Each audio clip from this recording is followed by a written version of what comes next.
They call childhood the happiest time of your life. This was true for me too, at least until a specific day. After that, nightmares, guilt and therapy replaced happiness. I grew up in a small rural community. It used to be one of the many small farming communities of the area, and consisted of no more than a dozen houses. As you can imagine, there weren't many kids there either. The few of us though were close. Altogether there was 4 of us, all between the ages of 9 and 12. My best friend Jan and I were the oldest, both 12 years of age. Eric was a year younger than us, and Sven the youngest was 9. We referred to us by silly names like the Glorious Four or other similar ones. They were all taken from or based on Saturday morning cartoons. We spent most of our free time on either the local soccer field or the playground. Every once in a while we also went exploring the area and the small forests around the village. In summer and early autumn that changed. During that time it drove us to the local cornfields. The tall and thickly planted stalks of corn were an entire different world. It was always an adventure to enter into the fields. At times we searched for secrets inside. At others we'd build small hideouts to the displeasure of the local farmers. To clear things up beforehand, cornfields in Germany are generally not as vast as their American counterpart. The ones around our village measured only a few kilometers in length. Sure, to us kids they seemed huge, but in reality they were pretty small. Our chances of getting lost were almost non-existent. We could walk into any random direction and would end up at the edge of the field after no more than half an hour. During the summer holidays, my friends and I would meet up right after lunch. We left our bikes at Jan's home and set out into the fields. On our adventures we'd find all sorts of things. Shiny stones, rusty tools, old newspapers, and once in a while even a coin or an old piece of clothing. In typical kids' manner, we'd make up all sorts of stories about these things. Rusty tools were left behind by farmers who ran from scary monsters. Coins had been dropped by bank robbers, and newspapers belonged to people who were hiding from the police. In our imagination we uncovered criminal conspiracies and proved the existence of monsters lurking in the fields. One day during the second week of the year's summer vacation we were out in the fields again. That day my friend Jan found something interesting. It was something shiny on the ground that proved to be a small heart-shaped necklace. It was laying in the middle of a rough path that cut through the corn. Now, small natural trails through the field were not uncommon, but this was different. Here the stalks were either pressed to the ground or ripped apart. My thoughts turned to treasure in an instant. If there was a necklace here, then a group of thieves might have created this path. As we followed it along, we noticed that it wasn't a straight line. Instead, it was a wild zigzag that tore through the field. It added to the impression of a group of people rushing for their hideout. I was a bit surprised when the path led us to the edge of the cornfield and not to a hideout in the middle of the field. What was even stranger though, was where we'd ended up. We'd followed the path in roughly the same direction all this time. This should have made us end up near the neighboring village. Instead, we found ourselves in front of a small vale surrounded by endless meadows. At its end, the vale led to a huge dark forest. We should be near the neighboring village, shouldn't we? How had we ended up here? I had explored every notch and cranny around the village and never seen this place. After a while though, I accepted things as they were. Maybe this area was usually cut off by cornfields. Perhaps this vale was at the center of the cornfield. Or the field was larger than it had been during the other years. Who knows, I said to myself, we were here for treasure. As I started to look around for a bit, I noticed something. The path we'd followed through the field continued down into the vale. Even from where I was, I could see something else laying not too far away from us. It was only a couple of meters ahead and turned out to be a small leather pouch. It was empty though. There were no signs of jewelry, coins or diamonds. Finding this pouch proved to me though that we had to be on the right track. As I followed the path with my eyes, I saw that it led straight to the forest below. "There's no doubt," I blurted out, "that the hiding place of the treasure must be down there." I nodded to myself and set out in the direction of the forest. Jan and Eric followed me right away, but Sven stayed back. "That forest looks scary. I want to go home," he said in a weak voice. "That's because you're scaredy cat, Sven." I was never the sensitive type, especially with my friends around. Soon I started to laugh, and moments later Jan joined in. When both of us were teasing him, he finally kept quiet and agreed to come along. Peer pressure at its finest. As we made our way through the vale, I noticed how unclaimed the place was. The grass was growing thick and reached almost up to my knees. Small trees and bushes here and there made it seem as if the forest was hard at work extending itself into the vale. As we walked on, I felt cold all of a sudden. A fresh breeze had come up, and only as I looked did I notice how dark it had gotten. Thick grey clouds that hid the sun filled the sky. Hadn't it been a perfectly clear sky when we walked through the cornfields? At the edge of the forest, I first thought the path had stopped. My hope was already fading, but Eric pointed at a few broken branches nearby. Scanning the area nearby revealed some unearthed trees and many scattered leaves. I pointed in the direction and we continued on. The forest ahead of us started out normal enough, but with each step it grew darker. As we made our way deeper and deeper inside, I started to become a bit more anxious. The first thing I noticed was the light. By now it seemed as if we were walking in some sort of twilight. The world had changed from bright green and brown colors to an almost colorless gray unison. Looking back, I am not sure why I continued deeper into the forest. I guess this was a mixture of curiosity and not wanting to admit how anxious I was in front of my friends. I heard Sven talking to Eric in a low voice.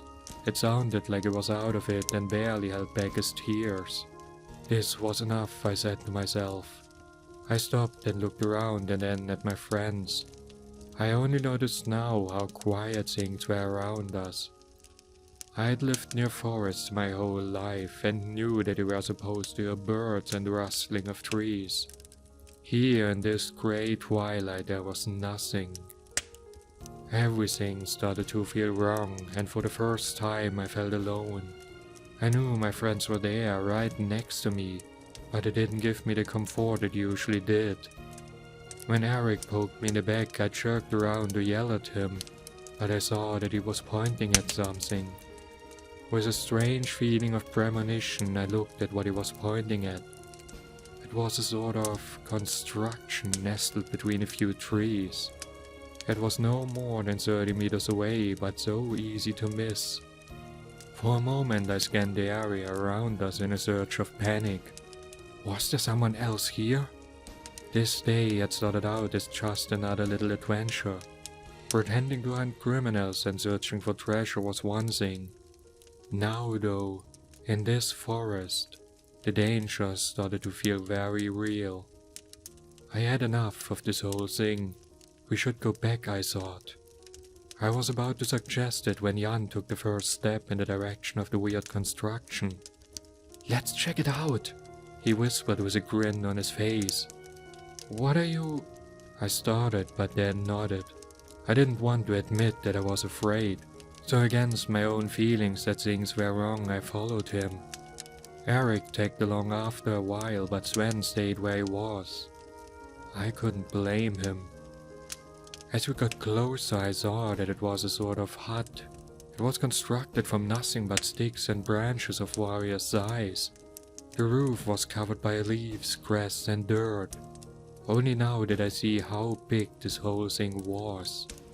The whole area in front of it was devoid of grass. It looked as if even the forest vegetation was retreating from the place. My skin started to crawl as I followed Jan. This was wrong, a voice in my head said over and over again.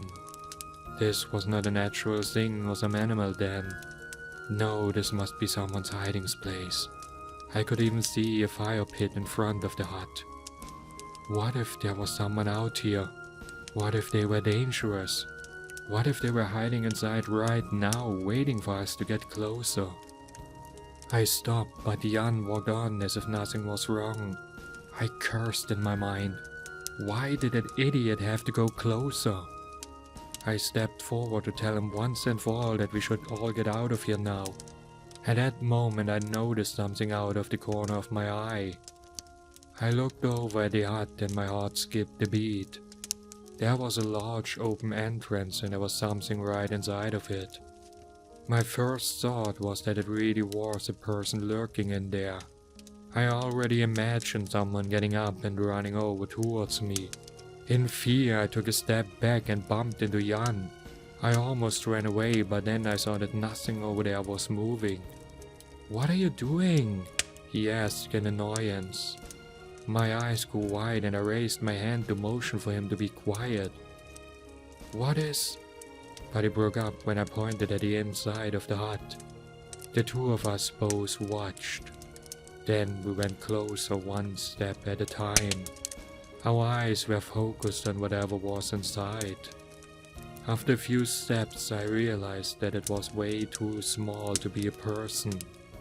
After some more steps we saw that it was a tiny heap covered by a dirty old blanket. Jan went forward to the small heap and I reluctantly followed him. Behind us I heard Eric continue on in the direction of the fire pit. Guys!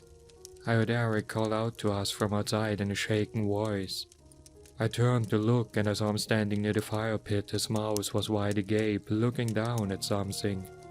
I took a step outside when Jan, still holding onto the blanket, stumbled into me and fell to the ground. His face was as white as a sheet, and when he started screaming my eyes moved to what he'd revealed. My heart dropped. My breathing stopped. The world came to a halt. I opened my mouth but couldn't find words. After a few more moments my voice returned and I started to scream as well. Looking back at me were the empty eyes of a little girl. I stood there in the middle of the stark hut, unable to move or look away. She was younger than us, dirty and covered in bruises. Her clothes were torn. There was no movement. There wouldn't be. Somehow, even at my young age, I knew that she was not alive anymore. Her body was twisted, almost folded together to fit under the blanket. I don't know how long I was looking at it. Jan was next to me, pulling at me, but I was dazed. After another second, I was able to turn to him and look what he was pointing at now. It was another heap in a corner near the entrance. This one wasn't covered. It consisted of only one thing: shoes. There in the corner was an innumerable amount of tiny shoes. It must be hundreds of them, I thought. Hundreds of children's shoes. As I stumbled outside, I saw Eric still standing next to the fire pit. He wasn't moving at all, just staring at something. Only as I came over did I see the real horror of this pit. In its center I saw a variety of bones. I saw at least 2 human skulls in between the mess and knew what kind of bones they must be. I touched Eric's arm, but he wasn't reacting. I noticed only now that he wasn't looking down at the bones in the fire pit. He was frozen in place, shaking and looking at something between the trees ahead. At that moment I saw it too. Something was moving over there. Oh shit, I thought. Someone must have heard mine and Jan's screams. It must be the blaze's owner. I imagined it was some grey, stark-out serial killer. Or, considering the pit, a cannibal. The reality, though, proved to be much, much worse. I noticed it right away. The size didn't match. Whatever was over there was much too tall for a person. Was it some sort of animal? Then I caught a glance of something. I saw long grey arms. And an assortment of legs, and what I could only think of as a huge hulking body. I thought it was multiple creatures. There were too many arms and legs. But then I realized it was all an entangled, twisted mess. It made its way through the trees a good 100 or so meters ahead of us, as if searching for something. From where I stood, I could only watch the horrific nightmare creature in a dazed state. This was not real. It couldn't be. In wonder and shock, I stood there and watched. For a moment I wondered when I'd wake up from this dream. Then I saw that the creature was holding something. I told myself it was a small animal, that it was a rabbit or a deer. I said it to myself over and over again. It didn't help. I saw the tiny arms, the tiny legs. I saw the empty blue eyes. Finally, I saw the clothes and the little shoes at the end of the legs. What the creature was holding in one of its many arms was the limp body of a child. "Oh God, no! Oh God, no!" I heard Eric mutter next to me. Right at that moment, Jan came over to us and saw the thing too. "What the hell is that?" he screamed up. With that, the thing noticed us. It let out a weird, distorted scream of its own that made my ears ring before it came crashing towards us. Branches splintered against the grey monstrosity's hulking body. I saw how it used 2 of its arms to push tree trunks aside as if they were nothing. Its many legs were moving in a hypnotic, disjointed way. I was still in shock. For a few moments I could only watch as the surreal beast came closer and closer with each second. As I remembered the shoes, the bones in the fire pit, and finally the dead girl, I realized this would be me too. I saw the rest of my friends. Jan was stumbling backward. Sven was standing 10 meters behind, crying but turned to run. Only Eric and I were still standing there. Finally I snapped out of it and pulled him after me. As we started running, the thing screamed once more. With each passing second I knew it was coming closer. I could feel the ground shaking with each step of its many legs. I turned around, sure to see the thing reach out for me. But no, it had stopped in front of the hut. It must be the thing's hideout. It dropped its prey and then it started to move its head around. It looked as if it was sniffing the air. Was it blind? I had no idea and kept running. What the hell was that thing? Where were we? My legs ached and my lungs burned.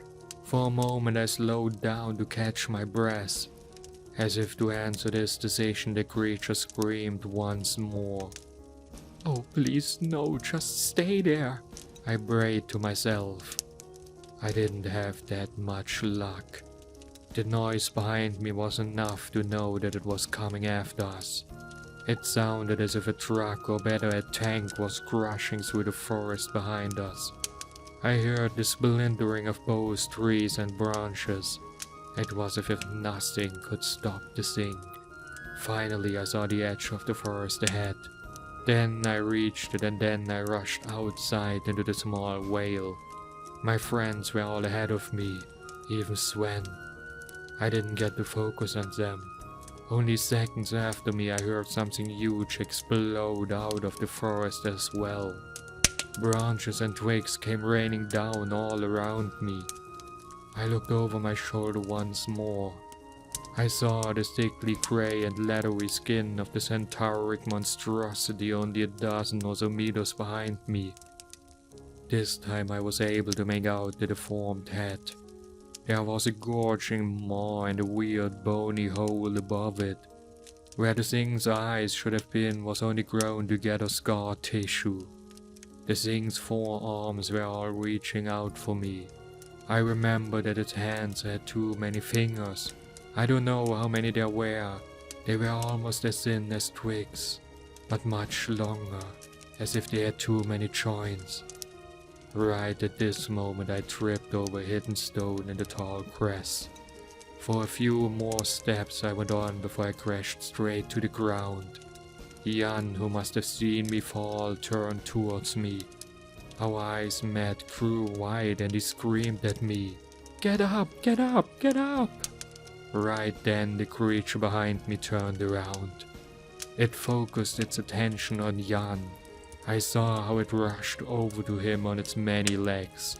Then, only moments later, the long thin fingers reached out for him.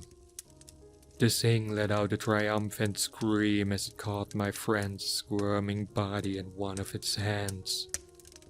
He screamed up in pain, fear, and confusion. I saw tears streaming from his eyes. He struggled against the grip and then reached out his arms towards me. "Tom, help me! Tom! Tom! Tom, help me!" He screamed my name over and over and over again as the fingers closed around him. I watched, shook my head, and the only thing on my mind was, not me. Oh dear God, the thing's not gotten me. I can't let it get me. I have to get away. I jumped back to my feet and started running again, all the while Jan was still screaming after me. I didn't look back. I couldn't. I only ran on. I didn't stop. I fought my way up at the end of the whale towards the edge of the cornfields. Finally, in a last ditch of effort, I made it and fell to the ground. My whole body was trembling with pain. Eric was there. Sven arrived soon after. They were both crying. For long seconds I lay there shivering. Any moment from now I thought the creature would appear to get us too. Then I realized it must have given up. That's when I remembered Jan. I turned to look down towards the whale and the forest. It had happened right next to me, but I didn't want to accept it as a reality. I hoped, no, prayed for my friend Jan to come running up here as well. Instead, I saw only the greyish monstrosity as it made its way back. It was almost at the forest now. It wasn't running anymore. Its many legs moved in a steady trot. Even from this distance, I could see that it was holding something in one of its overlong hands. It was something small that was now limp. This was Jan, I realized. Jan, who had called out for me to get up. I was unable to take my eyes away from the sight as tears streamed from my face. It would have been me. I was the one who had tripped and fallen right in front of that thing. If Jan hadn't called out, it would have dragged me back into this ghastly forest. He had saved me, and I hadn't done anything. Right as the thing had grabbed him, I ran away and ignored him. No, I'd abandoned him. Once we were able to move again, we started on our way back through the cornfield. None of us said a thing. Sven was still crying, even now. Eric was as lethargic as I was. No one said a word.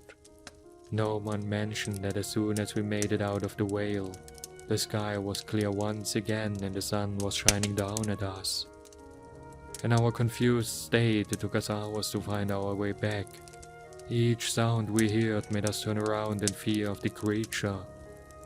When we finally made it home, it was already late in the evening. At first, no one in the village believed our story.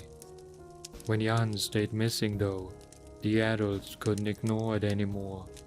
They talked about criminals and kidnappers hiding in the forest.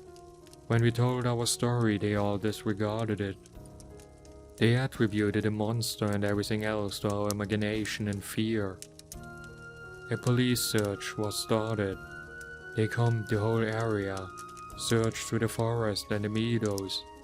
Finally, They even checked the cornfields. They found nothing. There was no hint of the tiny whale or the thick dark forest behind it. It seemed as if this entire area, as well as the monster, had never existed. It was the same for Jan. They never found a hint of him. No body, no remains, nothing. He too had all but vanished. I grew older and finally moved to leave all this behind. There was one thing I couldn't though. My memories. For years I went to therapy, but it didn't help. Many nights I wake up covered in sweat. In some I see the monster and it's gaping more again. In others I hear my friend screaming out for me and see his bleeding eyes again. There are also those nights on which I lay in bed wide awake, wishing my friend would have never called out for me.